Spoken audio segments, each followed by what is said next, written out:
Health కేర్లో కానివ్వండి ఉద్యోగాలు ఉన్నాయి, మీరు ట్రైన్ చేయండి అని చెప్పి పార్టీ ఆఫీస్లో ఎంపవర్మెంట్ సెంటర్ ఏర్పాటు చేసి కార్యకర్తలు వాళ్ళ పిల్లలకి ట్రైనింగ్ ఇచ్చి ఇతర దేశాలు కూడా పంపించిన వ్యక్తులు మీరు. అందుకే నేను హెచ్ఆర్డి అదేవిధంగా స్కిల్ డెవలప్మెంట్ మంత్రి అయిన తర్వాత ఒక ఆర్గనైజేషన్ ఉంది, అది ఉందని కూడా నాకు తెలియదు వాస్తవంగా. ఆ ఆర్గనైజేషన్ పేరు ohm cap, overseas man power corporation of Andhra Pradesh.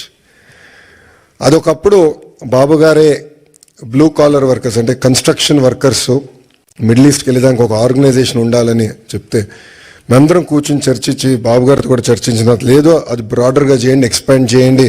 ఇప్పుడు ఏదైతే మీరు ప్రజెంటేషన్ చేశారో మన తెలుగు ప్రపంచం మొత్తానికి ఎట్లా ఎక్స్పోజ్ చేయాలి, ఆపర్చునిటీస్ ఎక్కడున్నాయి, అది ఒక భాగం అవుతే ఇతర దేశాల్లో ఉన్న తెలుగులో తలసరి ఆదాయం డబుల్ ఎట్లా చేయాలి దానిపైన మీరు ఫోకస్ చేయండి ఆదేశాలు జారీ చేసిన వ్యక్తి గౌరవ ముఖ్యమంత్రి చంద్రబాబు నాయుడు గారు. అంటే ఆయన ఎప్పుడు కూడా మన గురించి ఆలోచిస్తారు, మన భవిష్యత్తు గురించి ఆలోచిస్తారు. తెలుగులో ఎక్కడున్నా అన్ని రంగాల్లో నంబర్ 1 ఉండాలనే లక్ష్యంతో ఆయన పనిచేస్తారు. ఇప్పుడే భరత్ అన్నట్టు గౌరవ ముఖ్యమంత్రి గారు రాజకీయాల్లోకి రాకుండా ఉంటే ఆయన ఈలాన్ మస్క్ ఆఫ్ ఇండియా అయ్యేవారు ఆయన అన్నారు. I would have been very lucky or unlucky, I don't know. ఎందుకంటే చంద్రబాబు నాయుడు గారితో పనిచేస్తాం తేలికని పని కాదు, అంత తేలికైన పని కాదు. మేమందరం నవ్వుకుంటాం అంటే ఆఫీసర్స్ రాజకీయ నాయకులు అందరూ కూర్చొని మాట్లాడుతుంటే సూర్యుడి దగ్గర నుంచి ఆప్టిమల్ డిస్టెన్స్లో ఉండాలని. సూర్యుడి దగ్గరికి వెళ్తే మాడి మస్ అయిపోతాం, సూర్యుడి దగ్గర దూరంగా ఉంటే చల్లగా ఉంటుంది. అంత ఎనర్జీ ఉన్న వ్యక్తి చంద్రబాబు నాయుడు గారు. అంటే అహర్నిశలు పనిచేయాలి, సమాజానికి సేవ చేయాలి. అటు తెలంగాణ కానివ్వండి, ఆంధ్ర కానివ్వండి, తమిళనాడు, కర్ణాటక, అండమాన్ నికోబార్, ప్రపంచంలో ఎక్కడ తెలుగు వాళ్ళు ఉన్నా అన్ని రంగాల వాళ్ళు నంబర్ 1 ఉండాలి, వాళ్ళని ముందలు తీసుకెళ్ళే లక్ష్యంతో ఇప్పుడు కూడా అహర్నిశలు పనిచేస్తున్నారు. ఇప్పుడే రాము అన్నట్టు మన ఎన్నికల్లో అందరం కలిసికట్టుగా పనిచేశాం. మీలో చాలామంది తిరిగి భారతదేశానికి వచ్చారు, నెలల పాటు లీవ్ పెట్టి మా కోసం మీరు కష్టపడ్డారు. అది జీవితాంతం మేము గుర్తుపెట్టుకుంటాం.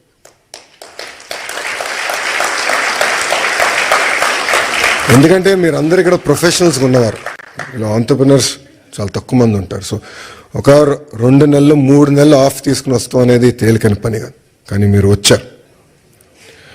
ఇప్పుడు అదే స్ఫూర్తి, అదే ఎనర్జీ రాష్ట్ర పునర్నిర్మాణం కోసం మనం పెట్టాల్సిన అవసరం ఉంది. అసలు పరిస్థితులు చాలా దారుణంగా ఉన్నాయి రాష్ట్రంలో. ఫైనాన్స్ సెక్రటరీ గారు ఇప్పుడే కరెక్ట్ టైం బయటకు వెళ్ళారు. ఆయన మన ఫీ రీయింబర్స్మెంట్ విషయంలో ఫీ రీయింబర్స్మెంట్ మనం చెల్లించాలి, చాలా ఆలస్యమైందంటే అంటే ప్రయారిటీస్లో ఇది ఇంక ప్రయారిటీ ఉంది, చేయాలి, మనం కంపల్సరీ చెల్లించాలంటే చాలా కష్టపడాల్సి వచ్చింది.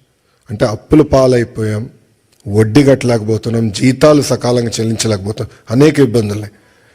బట్ బాబు గారు పదే ఒక మాట అంటారు, opportunities are where crisis are. So అందరం మన రాష్ట్రాన్ని పునర్నిర్మాణం చేసుకోవాలి. ఇప్పుడే రాము ఒక మంచి మాట అన్నారు, తెలుగులో ఆంధ్ర రాష్ట్రాన్ని వదిలేసి ఇతర దేశాలకు వెళ్ళి నంబర్ 1 అయ్యారు, కానీ ఆంధ్ర రాష్ట్రం వెనుకబడి ఉంది. ఇప్పుడు తిరిగి రండి, పునర్నిర్మాణం చేద్దాం, కలిసికట్టుగా కష్టపడదాం. 5 సంవత్సరాలు, ఎక్కువ సమయం అవసరం లేదు, 5 సంవత్సరాలు ప్రపంచానికి మళ్ళీ ఆంధ్ర రాష్ట్రం అంటే ఏంటో చేసి చూపించుదామని ఈ సభాముఖం మిమ్మల్ని అందరినీ కోరుకుంటూ, ఇప్పుడే భరత్ చెప్పినట్లు ఎకనామిక్ డెవలప్మెంట్ బోర్డు ఉంది. ఎవరైనా పెట్టుబడులు పెట్టాలన్నా, ఇంటరాక్షన్ చేయాలన్నా ఒక ఆర్గనైజేషన్ ఇప్పుడు క్రియేట్ చేశాం. That will be your single port to call. అదేవిధంగా ఓమ్ క్యాప్లో కూడా కొత్త లీడర్షిప్ తీసుకొచ్చాం, వాళ్ళతో కూడా మీరు కోఆర్డినేట్ చేయొచ్చు. ఇక్కడ చాలామందికి నా వాట్సాప్ నెంబర్ ఉంది, చాలామంది నాకు మెసేజ్ పెడతా ఉంటారు. మీ ఫీడ్బ్యాక్ కూడా మాకు చాలా అవసరం.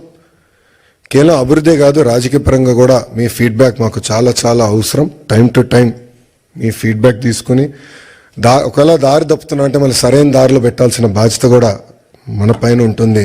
సో ఆ ఫీడ్బ్యాక్ కూడా మీరు ఇవ్వాలని సభాముఖంగా కోరుకుంటూ, ఒక మిత్రుడు కూర్చున్నప్పుడు చూపించాడు, ఒక అతని పేరు ఎర్ర బుక్ గురించి చూపించాడు. పాదయాత్రలు ఎర్ర బుక్ గురించి మాడితే ఎవడు పట్టించుకోలేదబ్బా. ఎన్నికలైన తర్వాత అది నిన్న దాంట్లో డౌట్ వద్దు. మీరు చూస్తే నేను పాదయాత్రలో చాలా స్పష్టంగా చెప్పా, ఎవరైతే చట్టాన్ని ఉల్లంఘించి ప్రజల్ని కార్యకర్తల్ని ఇబ్బంది పెట్టారో వాళ్ళని వదిలేది లేదు అని చెప్పా. ఒక్క నిమిషం ఆగండి, ఇంక ఇప్పుడే కాదు. అది ఎందుకు చెప్పానంటే అండర్లైన్ ఉంది అక్కడ, చట్టాలు ఉల్లంఘించారు. నేను ఎస్టాబ్లిష్ చేయాలని, ఇది కక్ష